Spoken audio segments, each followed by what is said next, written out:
Before we begin the story, don't forget to like the video and tell us where you watched it in the comments. Elias Ward rode into the Apache settlement just after noon, guiding his tired gelding through a narrow path between the dry hills. The sun pressed down hard, and dust clung to his coat, his boots, and the lines of his face. He rode the way a man rides when he has been alone for too long, slow, steady, alert to every sound. He wasn't here for conversation. He wasn't here to make friends. He only needed supplies, ammunition, coffee, flour, and a place to rest his horse before moving on to the next empty stretch of land. For years, Elias had drifted from town to town after losing his family in a ranch fire. He avoided staying anywhere long enough to remember faces. He believed that being a stranger kept him safe from disappointment and grief.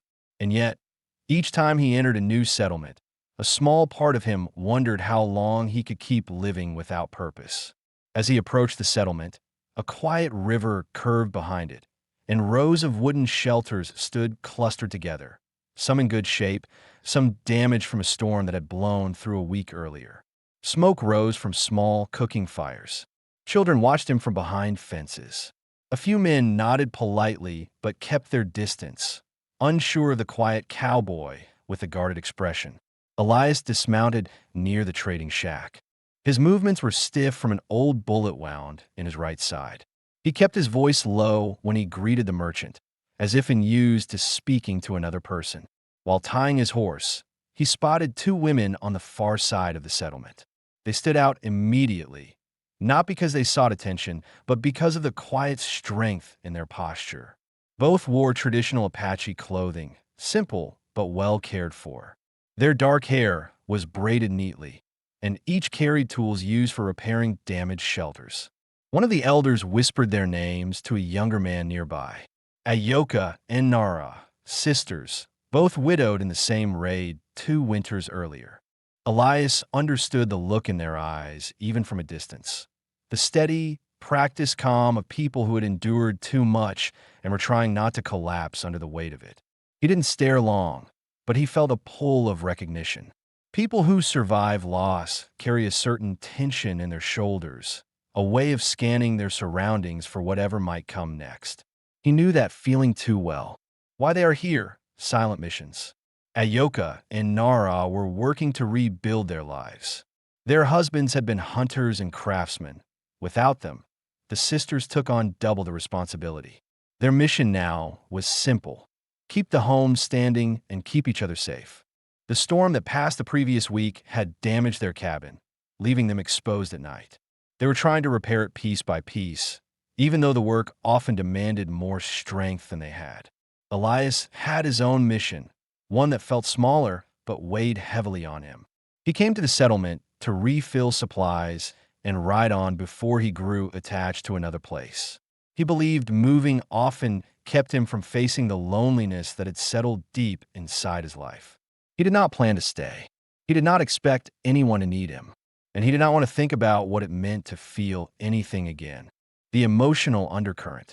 Even in the short time he spent at the trading shack, Elias sensed the settlement's quiet tension. People were tired, homes were damaged, and the cold season was approaching faster than anyone wanted to admit. Something in the air told him this place had endured too much recently.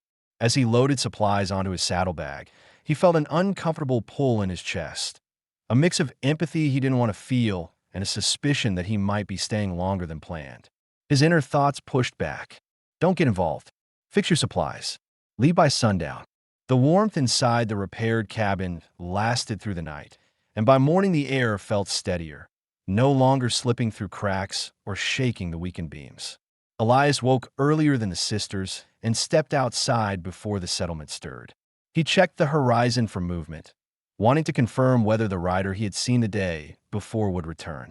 The ridge was empty, but that absence did nothing to settle his thoughts. He understood the pattern of men who scouted before trouble. Quiet presence first, action later. When he entered the cabin again, Ayoka and Nara were already preparing a modest meal. The small fire cast a clean glow across the room, making the place feel lived in rather than fragile. Nara moved with less hesitation, testing her ankle carefully. Ayoka watched her closely, but did not intervene unless needed. Elias recognized the balance between them. Nara pushed herself too quickly, and Ayoka carried responsibility until she nearly broke under it. It explained the strain he had seen from the beginning. Ayoka offered him a place at the table. "You should eat with us." Elias hesitated. He had spent years avoiding shared meals because they suggested familiarity, and familiarity opened the door to questions he didn't want to answer. But the sisters looked at him not with expectation, but with quiet acknowledgement. Men in their position rarely stayed to help without asking for something in return. Elias wanted to make clear he wasn't part of that kind. He sat. Over breakfast, the conversation moved cautiously, as if all three were feeling out what this new arrangement meant. Ayoka asked about the broken wagon, wanting to know whether they would retrieve it today. "We'll bring it back piece by piece," Elias said. "The axle's no good. You'll need a new beam cut." Nara nodded slowly. "We can ask the settlement. They don't have spare timber," Elias said. "I looked around this morning. The last storm took half their stock. I'll find something near the riverbend." He didn't add the rest of the truth. The settlement was struggling just as much as the sisters. Repair supplies were running thin. People prioritized their families first. Widows, even respected ones, often received help only after everyone else was secure. The missing detail settled into place. Ayoka and Nara weren't avoiding seeking help out of pride alone. They were protecting the settlement from stretching itself thinner. After the meal, Elias checked Nara's ankle again, this time more carefully. The swelling had reduced, but the joint remained tender. She tried to hide how much it hurt when she stepped down. "You should stay off it today," Elias said. "I'll bring back what we need." Nara looked away. "We've managed before.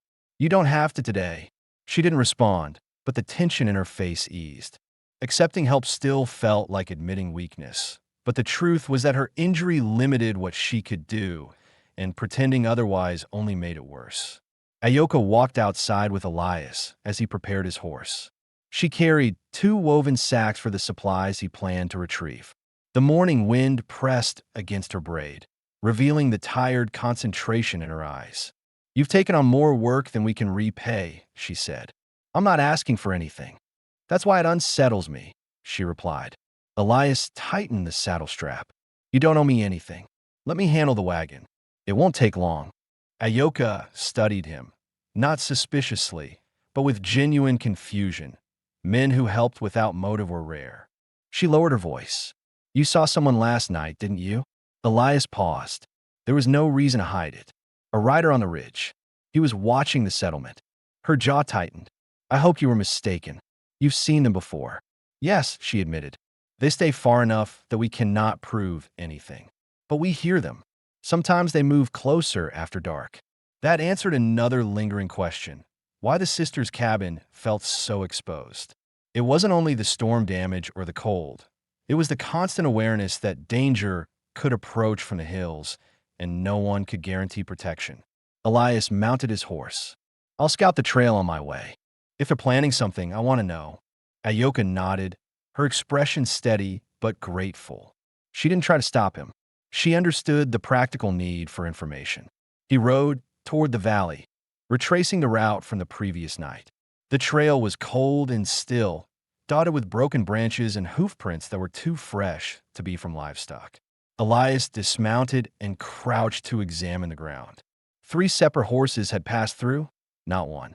That meant the rider he saw was part of a larger group. They were testing boundaries. He memorized the direction of their tracks, then continued toward the wagon. The broken axle lay exactly where they left it. The ground around it told another story. Fresh boot prints circled the cargo crates. Someone had been inspecting them during the night, long after Elias and the sisters walked away. This raised a question he hadn't considered earlier. Had the men been watching the widows long before he arrived? Had they known the sisters often traveled alone, with a damaged cabin and an injured ankle slowing them down? The pattern was too deliberate to ignore. Elias loaded the remaining crates and tools onto his horse, then gathered what small pieces he could carry. He worked quickly, aware that lingering increased the chance of encountering whoever left the prints. When he returned, Ayoka and Nara were waiting outside. Both women immediately noticed his tense expression. "What did you find?" Ayoka asked quietly. "Someone was near the wagon last night," Elias said. "More than one." Nara steadied herself on the doorframe. "Looking for what?" "Easy targets," Elias answered. "Cargo. Weak homes. Anyone traveling alone." Ayoka exchanged a look with her sister, an honest, heavy one that confirmed this fear had been growing long before Elias appeared. She didn't panic, but her breath deepened as she tried to assess the situation. "It won't help to worry about what we can't see yet," Elias added. "But it means we need to finish repairs today and keep watch tonight. No one here should be sleeping lightly." Nara's voice was steady but low. "We've been trying to manage this by ourselves." "You don't have to now," Elias replied.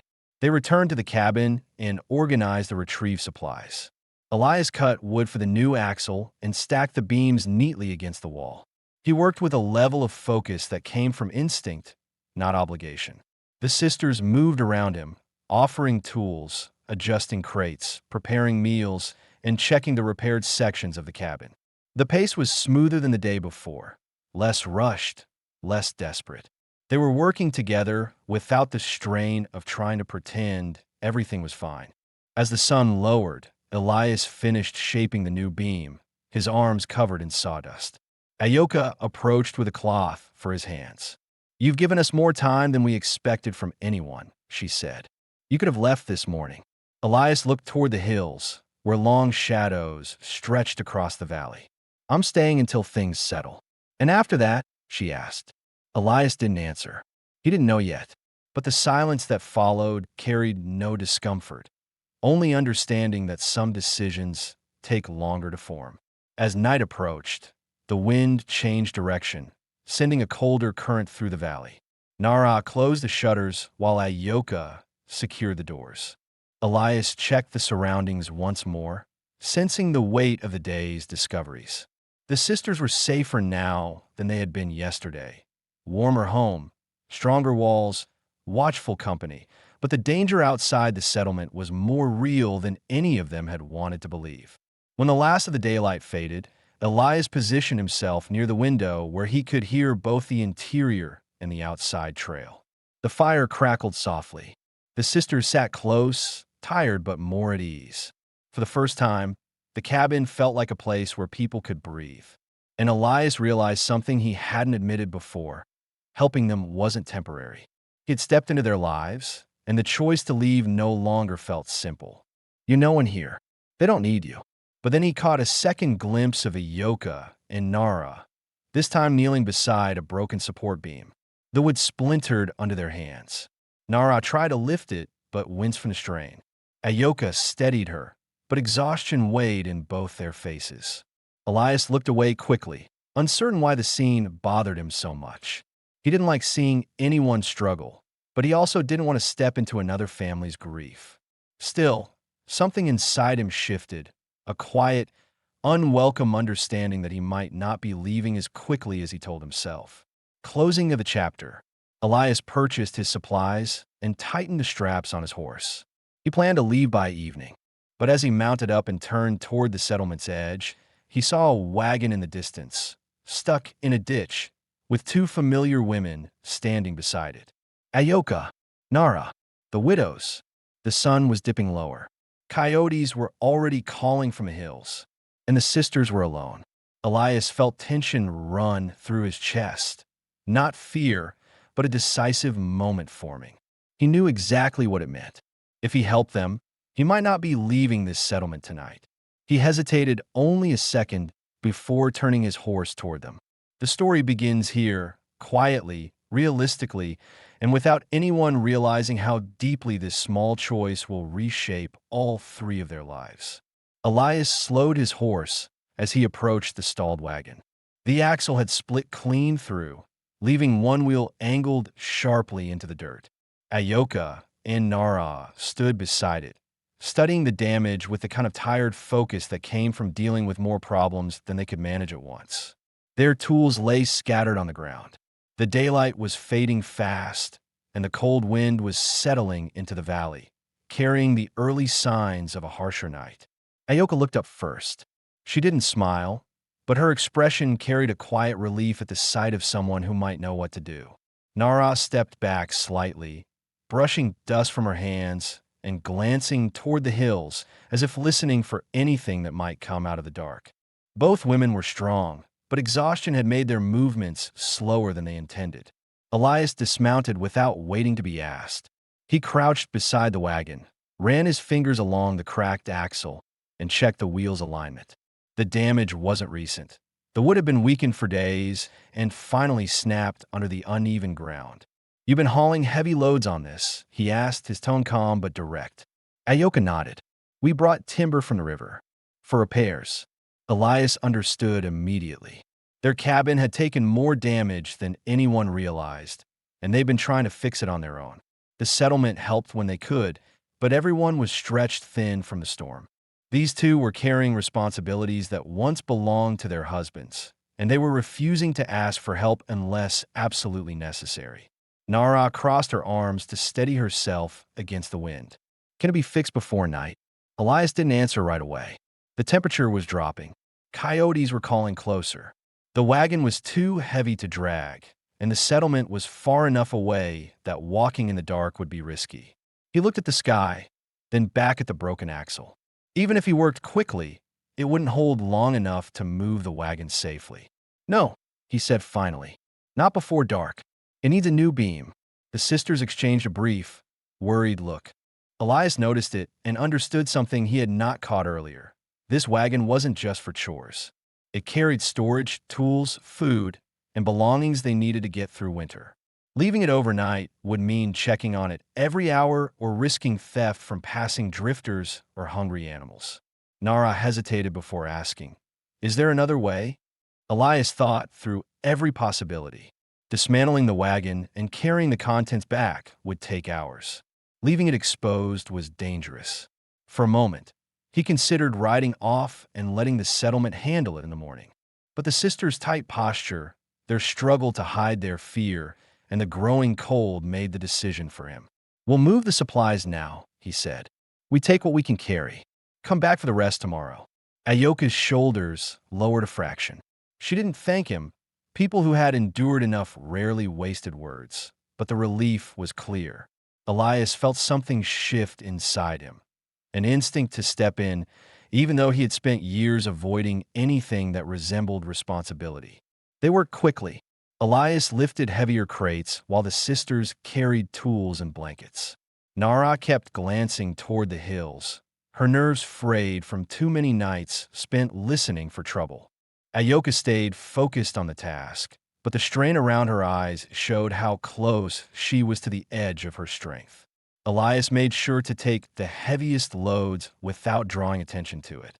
While they walked back toward the settlement, Elias noticed the uneven way Nara stepped, as if favoring her left ankle. She tried to hide it, but after a few minutes, she stumbled slightly. Elias slowed his pace. "How long has that ankle been hurting?" he asked. Nara stiffened, caught off guard. She didn't want to appear weak. "Since the storm." "It's nothing." Ayoka gave her sister a sharp look. "You should have said something." Nara lowered her head, frustrated with herself. There was too much to do. The missing detail from earlier clicked into place. Nara's injury had been affecting their repairs, forcing Ayoka to take on more than she could handle. The broken wagon wasn't just bad luck. It was the result of two people doing the work of four, one injured, one exhausted, both trying to hold their lives together in silence. Elias adjusted the crate in his arms. He didn't comment, but the knowledge settled heavily. He had walked away from many towns, leaving other people's troubles behind. This time felt different. These women weren't careless or helpless. They were overwhelmed. And he could see how close they were to breaking under the pressure. By the time they reached the settlement, the sky had turned a deep blue. Fires flickered outside a few homes, and distant voices carried through the cold air.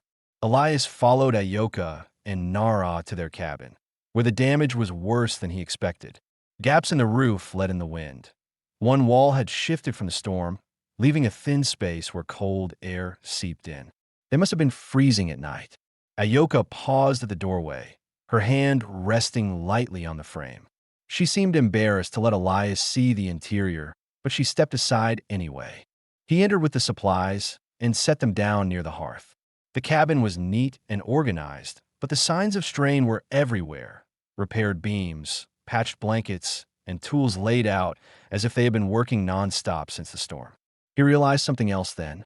They weren't just rebuilding a house. They were fighting to rebuild their sense of safety. The thought tightened his chest in a way he couldn't shake. Ayoka turned to him. "Thank you for helping." Elias nodded once. He didn't know what to say. He wasn't used to people depending on him, and the feeling made him uneasy. Nara stepped forward, her voice quiet but steady. "Will you come back in the morning? For the rest of the supplies." Elias looked at the damaged wall, the loose roof, the exhaustion on their faces, and the cold air creeping deeper into the room. He didn't want to make promises. Staying meant getting involved, and getting involved meant facing the weight he had been avoiding for years. But the decision was already done in his mind. "I'll come back," he said. Their expressions softened, just a little, but enough to tell him that his presence mattered more than he expected. Elias stepped outside, taking one last look at the cracked wall. The night wind bit through his coat. He felt the pull to leave, to ride away before he became a part of this place. But he also felt something else, an urge to return, not out of obligation, but because he couldn't ignore the truth. These women needed help, and he wasn't the type to walk away from that, no matter how much he told himself otherwise.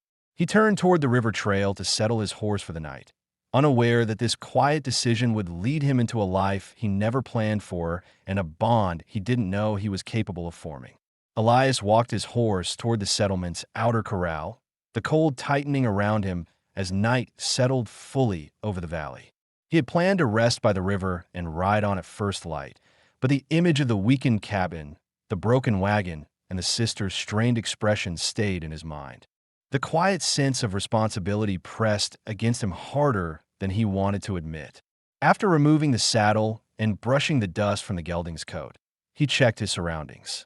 No sound came from the hills except the low whistle of wind passing through dry brush. Still, something about the air felt unsettled, as if the storm had taken more from the settlement than anyone openly acknowledged. He wondered how much damage the widows had been hiding, how long they had been working with worn tools and an injured ankle, and whether the settlement had the resources to help them or if everyone was simply stretched too thin. He followed the lantern trails back toward their cabin. A few fires flickered near other homes, but most of the settlement had gone quiet. He wasn't sure why he returned so soon. Maybe he wanted to make sure the sisters were managing the cold. Maybe he wanted to understand more about the place before deciding whether to leave in the morning. Either way, the decision felt natural, almost automatic. When he reached their cabin, the door was slightly open. A thin line of firelight spilled onto the ground. Elias knocked once and waited. Ayoka appeared, holding a blanket around her shoulders. Her face showed surprise, not fear. The warmth from inside spread behind her, revealing Nara trying to coax the small fire into something stronger. Elias stepped closer.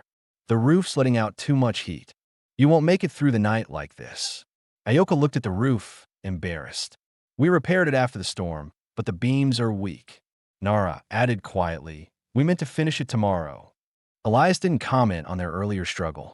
Instead, he inspected the loose section of the roof, testing the weight of the sagging beam with his hands. He could feel the wood bow under moderate pressure. One good gust of wind, and the whole thing would dip inward, letting him more cold. He lowered his voice. "If it gives way at night, you'll be exposed down to the floorboards."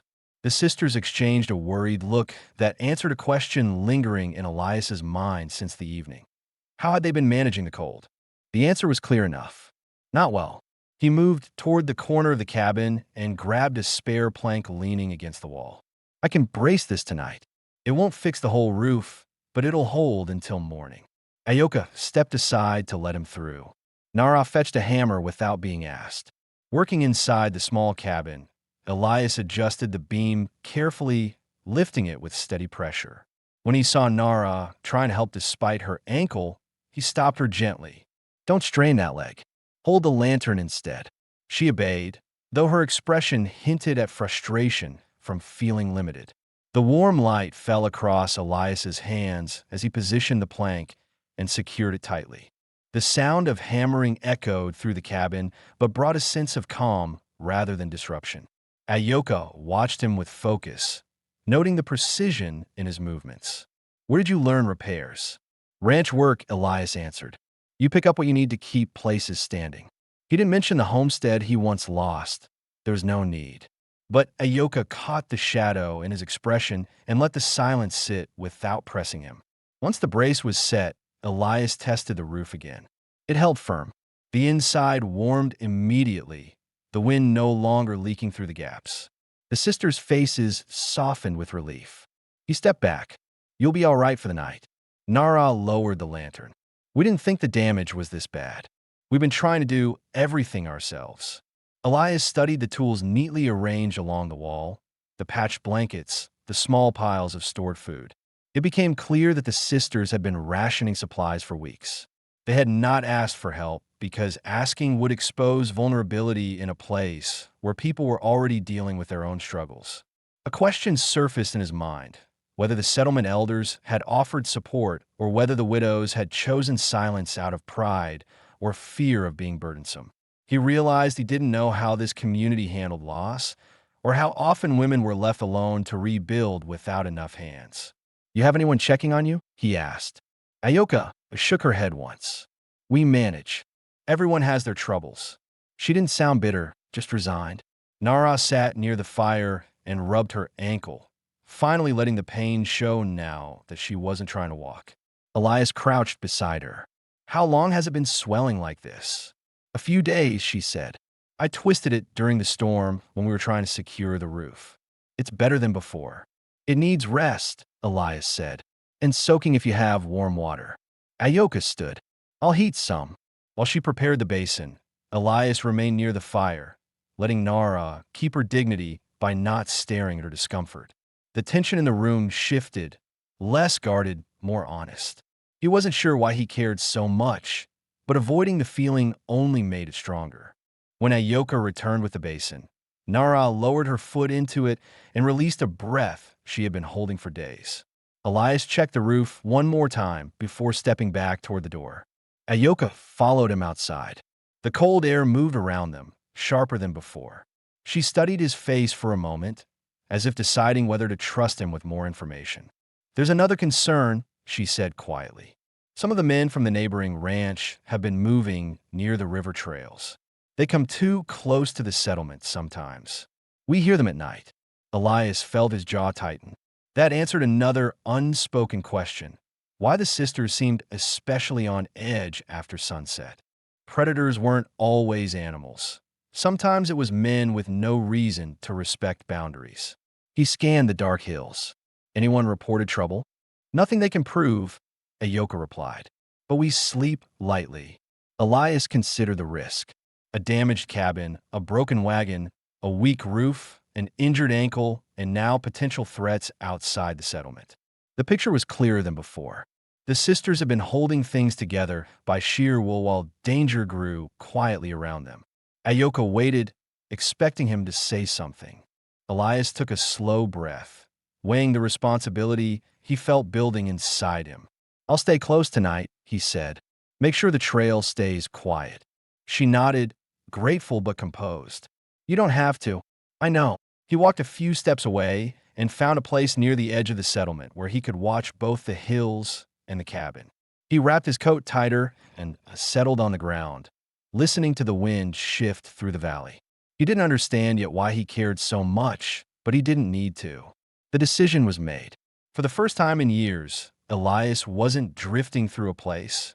He was choosing to remain long enough to see things through. The night deepened.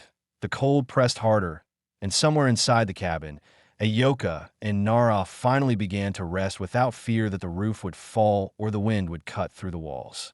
And Elias kept watch, unaware that this quiet act would begin changing his life more than theirs. Elias stayed awake through most of the night, listening for movement along the river trail. The settlement remained quiet except for the distant crack of branches shifting in the wind. The cold settled into his bones, but he welcomed the discomfort. It kept him alert and focused. He watched the widow's cabin carefully, looking for any sign of strain in the newly braced roof. It held steady. Just before dawn, a faint crunch of footsteps came from the northern ridge. Elias rose quietly, hand resting on his holster, and scanned the slope. A lone rider paused near the ridge line, watching the settlement with an intent he couldn't read from the distance. The man lingered long enough for Elias to recognize that this wasn't a traveler passing through. He was surveying, waiting, assessing weaknesses. When the rider noticed Elias standing in open view, he turned abruptly and steered his horse back toward the hills. Elias noted his direction carefully. Whoever that man was, he knew the river trails well. He kept the information to himself for now, deciding it was better to observe than to alarm anyone until he understood more. As the sky began to lighten, he walked back to the widow's cabin. Smoke rose thinly from the chimney. They were already awake. When he knocked, Ayoka opened the door quickly, as if she had been expecting trouble. The tension in her shoulders eased when she recognized him.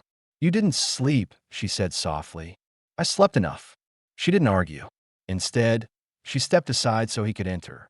Inside, Nara sat on a low stool near the fire, her ankle resting on a folded blanket. The swelling had gone down slightly. Elias noticed the improved color in her skin and the more relaxed posture she carried compared to the night before. "You're moving better," he said. "Still stiff," Nara admitted, but the warm water helped. Ayoka brought Elias a cup of tea, strong, unsweetened, and hot enough to cut the chill from his hands. They didn't usually offer outsiders anything unless necessary, but something about the quiet cowboy watching over their cabin changed the unspoken rules of hospitality. While they drank, Ayoka explained the situation with the neighboring ranch more clearly. A group of men had been cutting through the valley for weeks, traveling with no fixed purpose. They had never approached the settlement directly, but their presence alone forced the widows to stay alert. Elias listened carefully, connecting their concerns with the rider he saw at dawn. "Your trails aren't being watched closely enough," he said. "Someone's scouting the area." Nara's hands tightened around her cup. "How many?" "Didn't see enough to say," Elias answered. "One last night. Keeping distance." Ayoka exchanged a silent look with her sister, a look that confirmed this wasn't new, only worse than they hoped. Elias realized another missing detail. The widows didn't feel safe because the settlement had limited strength. Many of the younger men were away hunting or repairing distant shelters. The women, elders, and children remained exposed. Ayoka straightened her shoulders. "We'll tell the elders today. They need to know." Elias nodded. "Do that, but don't walk far until your ankle heals," he added, glancing at Nara. She gave a small, reluctant nod. Elias stood and inspected the cabin once more. The temporary brace held, but several other beams were weakened. If another storm came through, the structure wouldn't last. He knew what that meant. They needed repairs today, not next week. "I'll fix the rest," Elias said. Ayoka frowned slightly. "You've already done more than we expected. That roof won't hold another cold night. I'll reinforce it, patch the gaps, and reset the beams." Nara looked at him with genuine concern. "Why are you helping us?" Elias hesitated before answering. He wasn't used to explaining himself. His fingers tightened slightly as he considered how much to say. "Because it needs doing, and because you can't do heavy climbing with her ankle the way it is." There was truth in those words, but not the full truth. The fuller truth sat deeper. He didn't want to ride away from people who were fighting to survive. He understood their exhaustion too well. The sisters didn't press further. Instead, Ayoka retrieved a set of tools she had borrowed from the settlement during the previous storm. The hammer was worn and the saw was dull, but Elias didn't complain. He took the tools and climbed onto the roof, testing each beam carefully. From above, he could see the entire settlement waking. Children carried water buckets. A few older men tended to livestock. Smoke rose from cooking fires, yet the place still felt strained, as if every person carried a private weight. While working, Elias noticed another detail he had missed the day before. The widow's home was positioned on the outer edge of the settlement, slightly removed from the other cabins. It wasn't exclusion, but a result of where their husbands had chosen to build. After losing them, the isolation had become harder to bear. It meant they were the first to face trouble coming from the hills. He understood why they had trouble sleeping. Ayoka stepped outside to gather wood, while Nara remained inside, preparing breakfast and trying not to put pressure on her injured leg. They moved with practiced cooperation, two women who had built their days around each other's capabilities. Elias respected the quiet strength in that, the determination to manage without falling apart. By midday, he had replaced several beams, added new support planks, and sealed the largest gaps. Sweat ran through the dust on his neck, but he kept working until the entire structure felt secure. When he finally came down, both sisters were waiting with a plate of warm bread and cooked beans. Ayoka handed it to him. "You should eat." He accepted the plate more out of politeness than hunger. The way Nara watched him, with a mix of gratitude and uncertainty, made him feel something he wasn't prepared to examine too closely.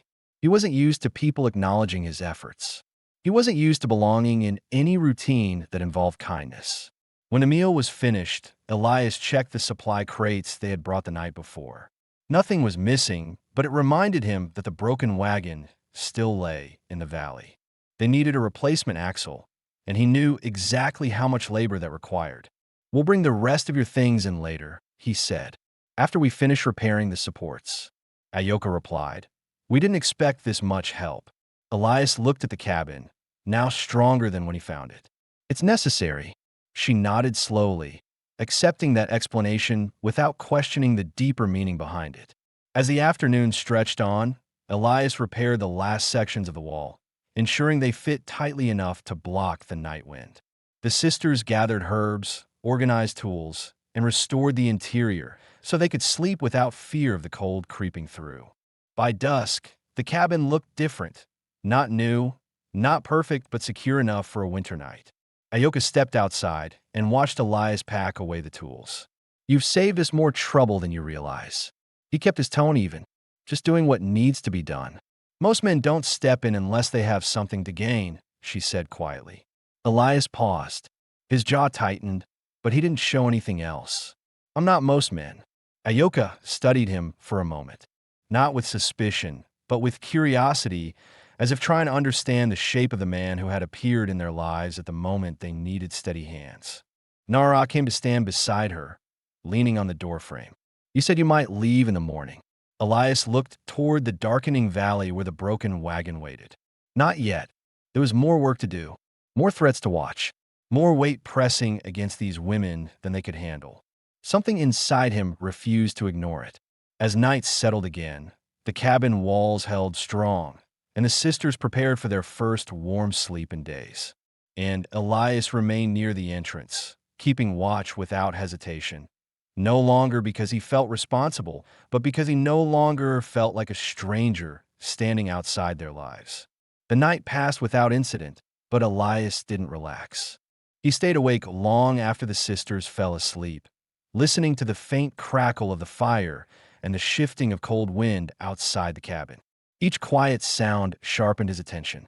He replayed the tracks he had seen near the wagon, the rider watching from the ridge, and the pattern of movement that suggested the men were choosing their moment rather than acting impulsively. By the time the first light reached the horizon, he had already formed a plan for the day. Ayoka stepped out of the cabin just as the sun pushed above the hills. She looked rested but cautious, scanning the valley before her gaze settled on Elias. "Did anything come near the settlement?" "No," he said, "but they're out there." She accepted the answer with a single nod. The silence that followed wasn't from fear, it was from calculation. She understood that danger didn't disappear simply because it didn't show itself. Inside, Nara was preparing a small breakfast. Her ankle was still tender, but she moved more confidently than the day before. Elias noticed the way she tested her footing before fully stepping down, careful not to undo the progress she'd made. The missing detail had been clear since the first night. She worked through pain because stopping meant more pressure on her sister. Today, he planned to change that balance. After they ate, Elias gathered the tools and inspected the half-finished axle beam. The next step required precise cuts and shaping so it would resist strain once attached to the wagon. While he worked, the sisters sorted supplies and checked their remaining wood and food stores. As they organized, Nara hesitated near one crate, lifting the lid slowly. "We lost more provisions during the storm than we admitted," she said quietly. "Some were spoiled, some we couldn't protect in time." Ayoka looked uncomfortable, as if saying it aloud meant revealing too much weakness. Elias understood why they hadn't mentioned it sooner. Admitting reduced stores meant acknowledging just how vulnerable they were to cold nights, injury, and anyone who chose to take advantage of them. He finished his cut and replied, "We'll restock before winter hits full. You don't have to handle that alone." Ayoka held his gaze for a moment, as if trying to decide whether to push back or accept his words. She chose neither and simply said, "Thank you," with a sincerity that didn't need explanation. By mid-morning, Elias had the beam ready. He loaded it onto his horse and gestured for Ayoka to come with him. "I'll need help guiding it into place. You know the weight points better than I do." Nara stepped forward, instinctively wanting to join. Elias shook his head. "Stay off the trail today. Your ankle won't handle uneven ground." Nara frowned, but Ayoka touched her arm gently. "Let us handle the wagon. You've done enough limping."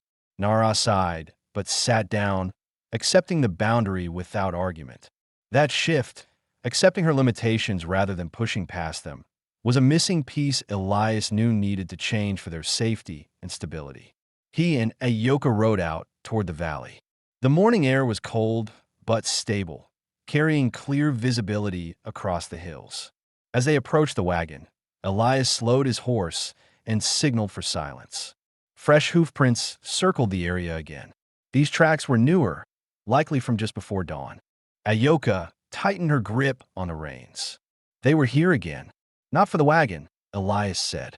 "They're checking movement, seeing who comes out here." Ayoka took a slow breath, steadying herself. "They know we're alone." "Not anymore." He dismounted and began lifting the axle beam. Ayoka helped brace the wagon, guiding his movements with familiarity born from years of working alongside her late husband. The task took precision and force, and Elias saw how naturally she adapted to difficult work. He also saw the strain she carried, responsibility that never eased, even during quiet moments.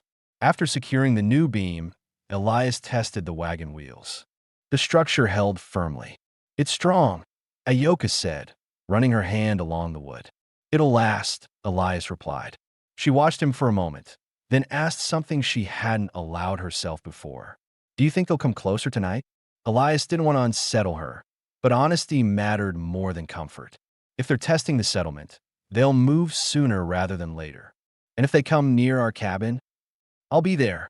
Ayoka lowered her gaze, absorbing the weight of his answer. The relief and uncertainty in her expression revealed something the first chapters hadn't addressed clearly. She and Nara had spent months waiting for danger without anyone else keeping watch. Their fear wasn't exaggerated. It came from experience. They returned to the settlement with a repaired wagon. A few children watched with wide eyes, surprised to see it moving again. Some elders nodded respectfully at Elias's work. He didn't respond beyond a brief gesture. He wasn't here for recognition, but the shift in how people observe him didn't go unnoticed. Back at the cabin, Nara limped outside, relief visible in her face when she saw the functioning wagon. Her confidence returned slightly, as if the repaired vehicle represented more than transport. It represented stability they hadn't had since the storm. Through the afternoon, Elias helped them reorganize their supplies and prepare the wagon for upcoming repair trips. The sisters worked with a lighter energy than before, settling into a rhythm that felt more grounded now that they weren't fighting every task alone. As the sun dipped and the valley cooled again, Elias positioned himself near the edge of the settlement. He had repaired roofs, walls, and wagons, but the deeper issue remained. Someone was watching the settlement, waiting for the right moment to act. Ayoka walked out to join him, offering a blanket for the night air. He accepted it without comment. "They'll test the trails," Elias said. "Maybe tonight, maybe tomorrow. Ayoka looked toward the hills where shadows stretched long. And we'll be ready? Yes. She didn't thank him this time. She didn't need to. The quiet between them was steady, not uncertain. Their cooperation was no longer temporary. It was becoming a necessity for the settlement's safety and for their own sense of security. Inside the cabin, Nara was preparing a broth for dinner. Elias heard her soft humming, a sound that hadn't existed on the previous nights. It marked another important change. They felt safe enough to let their guard down, even slightly. Elias took one more look at the hills, scanning for movement, and then stepped inside the cabin. The warmth greeted him immediately, the earlier repairs holding strong. And for the first time, the cabin didn't feel like a place he was passing through. It felt like a place where his presence mattered, where staying one more night wasn't an obligation, but a decision that felt increasingly right. The settlement remained tense in the days following the attempted raid. No one said it aloud, but everyone understood how close danger had come. The rumor that a small group of riders had been spotted near the ridge spread quickly among the families, though only a few knew the full truth, that the raiders had been testing the settlement for weeks before deciding to strike. Elias stayed alert, watching the valley with the same steady attention he had shown since the first night, but now the people recognized his purpose. They trusted him without question. Ayoka and Nara spent the morning checking on the elders and repairing damage from the brief confrontation. The cabin itself had survived the night without new structural harm, but the emotional strain lingered. Nara moved more cautiously, not because of her ankle, which had begun to heal well, but because she had finally confronted how vulnerable they had been without support. Ayoka kept her expression controlled, though the tension around her eyes revealed the fear she had pushed aside since losing her husband. Elias helped rebuild the settlement's outer fence. He didn't speak much, but people saw the precision in his movements and the quiet assurance in the way he assessed weak points. While working, he noticed a crack in one of the water barrels and fixed it before anyone asked. Every task he completed made the settlement feel more prepared, more capable of standing against whatever might come again. Later that afternoon, when the repairs calmed and the settlement returned to a quieter rhythm, Elias walked toward the river. He needed to inspect the trails where the raiders had approached to make sure the ground held no sign of a regrouping threat. Ayoka joined him without hesitation, bringing a small knife and a pouch of herbs. She didn't say she was concerned, but she followed with the awareness of someone who had survived loss and refused to be caught unprepared again. The river bend was calm, more peaceful than the last time Elias had walked it. The water moved steadily over smooth stones, and the hills that had once concealed riders now looked harmless. Still, Elias scanned the area carefully, checking tracks and broken brush. He found evidence of horses, but the prints were fading, days old. Whoever had tested the settlement was pulling back for the moment. Ayoka stood beside him, watching his expression. "Do you think they'll return?" Eventually, Elias said, "But not tonight." They lost the element of surprise. Ayoka exhaled slowly. Something unspoken left her shoulders, something she had been carrying alone long before the raid. "We're grateful you were here." Elias shook his head. "Anyone would have done the same." "That isn't true," she replied quietly. "Most men look away from grief. You didn't." His expression tightened slightly. He didn't want to think about grief. Not his, not theirs. But standing by the river, he realized he understood why he had stayed. Protecting them wasn't just a duty. It filled a space in him he had ignored for years. Being needed gave him purpose in a way drifting never had. Ayoka crouched near the water and washed her hands. Elias saw faint scratches on her wrists, old ones from weeks of rebuilding the cabin alone. "You should rest more," he said. "We didn't have the option," she replied. "Now maybe we do." Her voice faltered near the end, not from uncertainty, but from allowing herself to feel a relief she hadn't permitted until now. Elias didn't answer. He stood beside her, letting the quiet river steady both of them. When they returned to the cabin, Nara sat by the fire with a bowl of herbs. She looked up immediately, concern tightening her expression. "What did you find?" Elias set down his coat. "They're gone. For now." She nodded, though her fingers curled slightly, as if still bracing for the worst. You think they'll return? Eventually, Elias confirmed. But we'll be ready. Nara seemed relieved at his certainty. It was the first time she allowed herself to relax fully since he met her. She placed the herb bowl aside and stood carefully. If they come back, we won't run. We've run enough. Ayoka stepped behind her sister, gently resting a hand on her shoulder. We've survived this long. We'll keep surviving. Elias watched them, recognizing the resilience that had carried them through 2 winters of hardship. They were strong, but strength alone had forced them into isolation. Partnership made something else possible, breathing without fear. Throughout the afternoon, the 3 worked together to prepare for colder nights. Elias sealed the last of the cracked wooden panels on the cabin wall. Ayoka sharpened tools. Nara sorted food stores, arranging them so nothing would spoil in the coming freeze.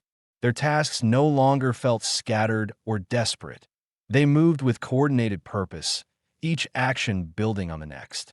As evening approached, they shared a meal at the table. Elias normally ate in silence, but tonight he found himself speaking more than usual. He described the cattle ranch he once worked on, the storms he endured across flat plains, and the way each town began to look the same when a man refused to stay long enough to lure its faces. The sisters listened quietly, absorbing pieces of a life he had never planned to share with anyone. Ayoka leaned forward. Why did you keep drifting? Elias hesitated, not from discomfort, but from deciding how direct to be. I thought staying made things worse. I thought people were safer without me around. Nara frowned softly. You don't bring danger. Loss follows men who've lived my kind of life, Elias said. Ayoka studied him with a calm steadiness. Loss found us too, but your presence didn't cause it. Your presence helped stop it. The room fell quiet for a moment. Elias didn't look away, but the weight behind her words reached a place he rarely allowed others to see. A soft knock sounded at the door. One of the elders stepped inside, thanking Elias for reinforcing the fence and asking him to help lead a patrol rotation in the coming days. Elias accepted without hesitation. When the elder left, Ayoka closed the door and looked at him with something new, an unspoken trust, a recognition of the role he had begun to fill not just for their home, but for the wider settlement. That night, as the fire burned low and the cabin creaked softly in the cold, Elias sat near the window. Not out of obligation, because it felt natural. Ayoka and Nara spoke quietly near the fire, their voices steady, no longer strained by fear. Elias watched the valley outside, but for the first time, he wasn't looking for danger alone. He was thinking about what staying meant, not as a protector, but as someone with a place in their lives. The cabin no longer felt temporary. The decision to drift no longer felt inevitable. And the thought of leaving carried more weight than he expected. Ayoka noticed him before she blew out the lamps. You don't always have to sit awake, she said. You're safe here too. Elias considered the words carefully, letting them settle. I know, and for the first time, he meant it. The night outside was quiet, but the quiet wasn't threatening anymore. It was the beginning of something steady, something that had space for all 3 of them to heal. The next morning arrived with a cold clarity that settled across the valley like a warning. Elias stepped outside before the sisters woke, scanning the hills with the same patience he had carried since the first night. The land was quiet, not safe but settled. It gave him time to think about the questions he'd avoided for weeks, where he belonged, whether drifting still made sense, and what staying would mean for 3 lives already tied together by hardship and circumstance. He walked to the river bend to check the trails again. The ground held no fresh hoof prints this time, only the fading marks from the raiders' retreat. That absence confirmed something important. The settlement finally had a moment to breathe. Yet Elias felt the weight of another unspoken question. What was he planning to do once the threat was gone? He had repaired their roof, kept watch through nights, and fought off men who saw the widows as easy targets.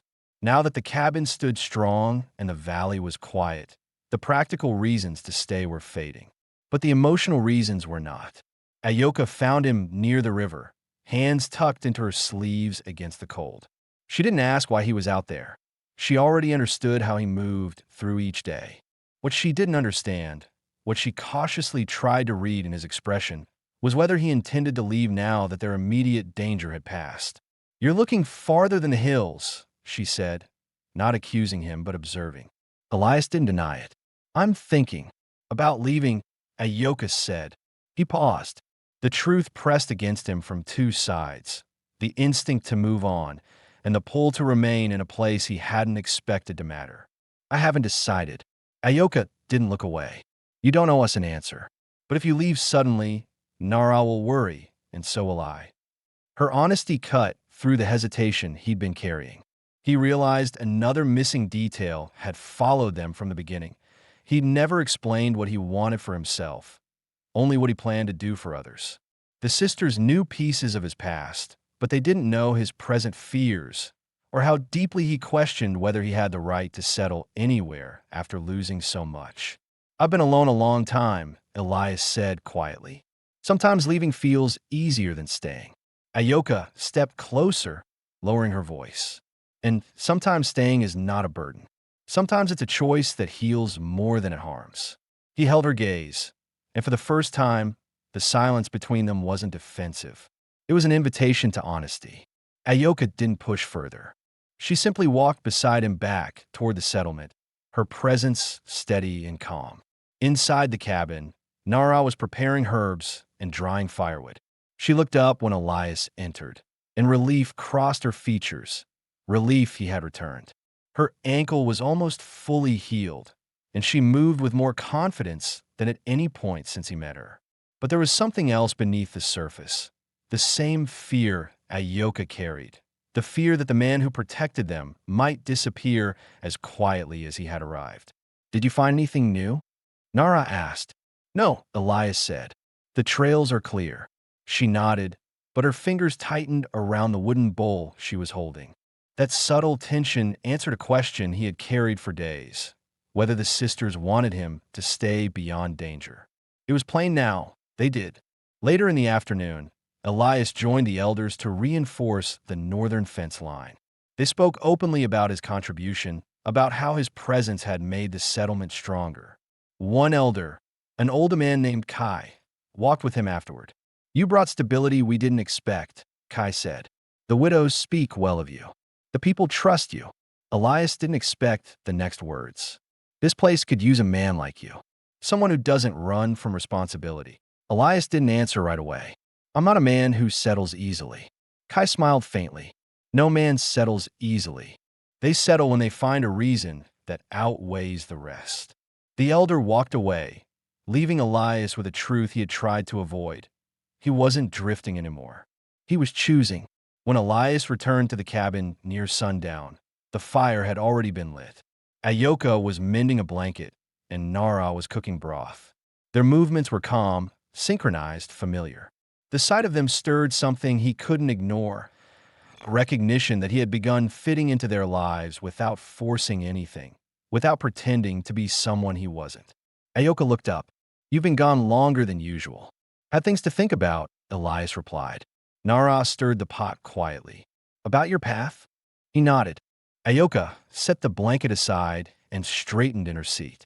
Her voice was calm, but there was no hiding the weight of what she was about to say. "We don't want to hold you here against your will. But if you choose to stay, we wouldn't want you to feel like an outsider." Nara stepped forward, her expression earnest. "This cabin feels safer when you're inside it. We feel stronger when you're here. If you want to stay, you have a place." The room grew still. Elias felt something he had resisted for years: belonging standing right in front of him, offered without pressure, without expectation of repayment. He considered the cabin, the repairs, the river trails, the sisters who had carried grief alone for far too long. He considered the feeling he had each time he left the cabin and returned to it. Not dread, but relief. Finally, he spoke. "I want to stay." Ayoka exhaled, tension leaving her body in a single quiet breath.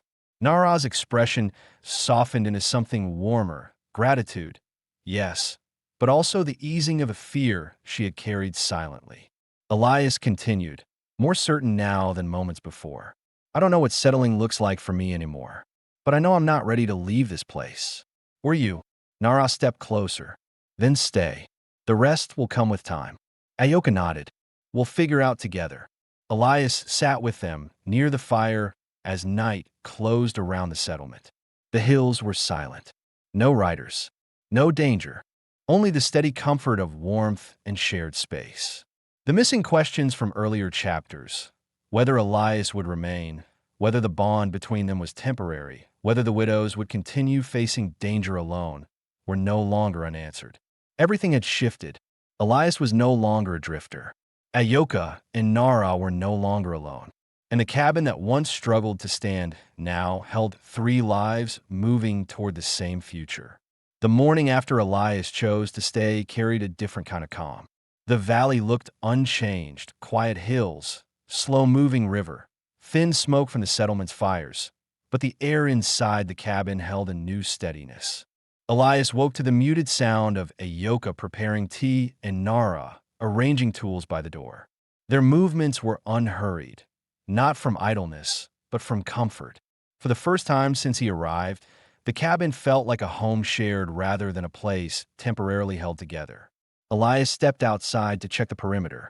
The trails were clear, and no new prints marked the soft earth. The raiders were gone, pushed back by the settlement's unity and by the unexpected resistance they encountered. Elias checked every vulnerable point anyway. Old habits didn't vanish overnight, but today his vigilance felt different. It wasn't motivated by fear of being alone again. It was motivated by the responsibility he now accepted willingly. When he returned, Ayoka handed him a cup of tea. She studied his face carefully, as if expecting the slightest change in his decision. When she found none, a quiet relief settled into her expression. "You looked farther than the hills again," she said. "Only to be sure," Elias replied. "Nothing moves out there." Nara joined them, standing without the limp she carried for days.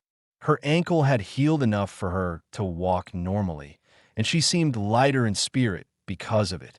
Still, she touched the wooden beam above the door, as if testing the strength of their repaired home. "It's the first morning I didn't wake afraid something was breaking." Elias glanced at the roof, then at the sisters.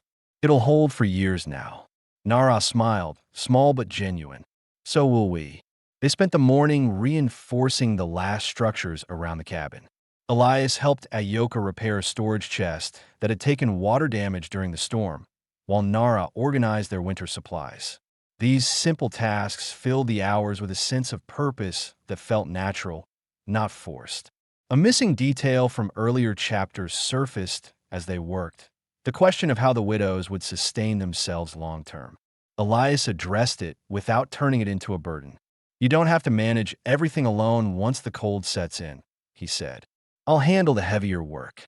Hunting, trade, anything you need." Ayoka met his eyes calmly. "Then we'll share the rest. You're part of this place now." Nara nodded. "We've carried the load long enough. You don't have to explain yourself. Just stay." Their acceptance gave Elias something he hadn't felt in years: certainty. In the afternoon, the settlement called a small gathering. Families came out of their cabins. Elders took seats near the central fire pit, and children played along the edges of the clearing. Kai, the elder who had spoken to Elias earlier, motioned for him to join them. The meeting wasn't ceremonial. It was practical and direct, the kind of gathering frontier communities held when they needed to adjust after danger. They discussed reinforcing the ridge trails, planning supply exchanges with neighboring settlements, and preparing for the next storm. Elias listened quietly until Kai addressed him.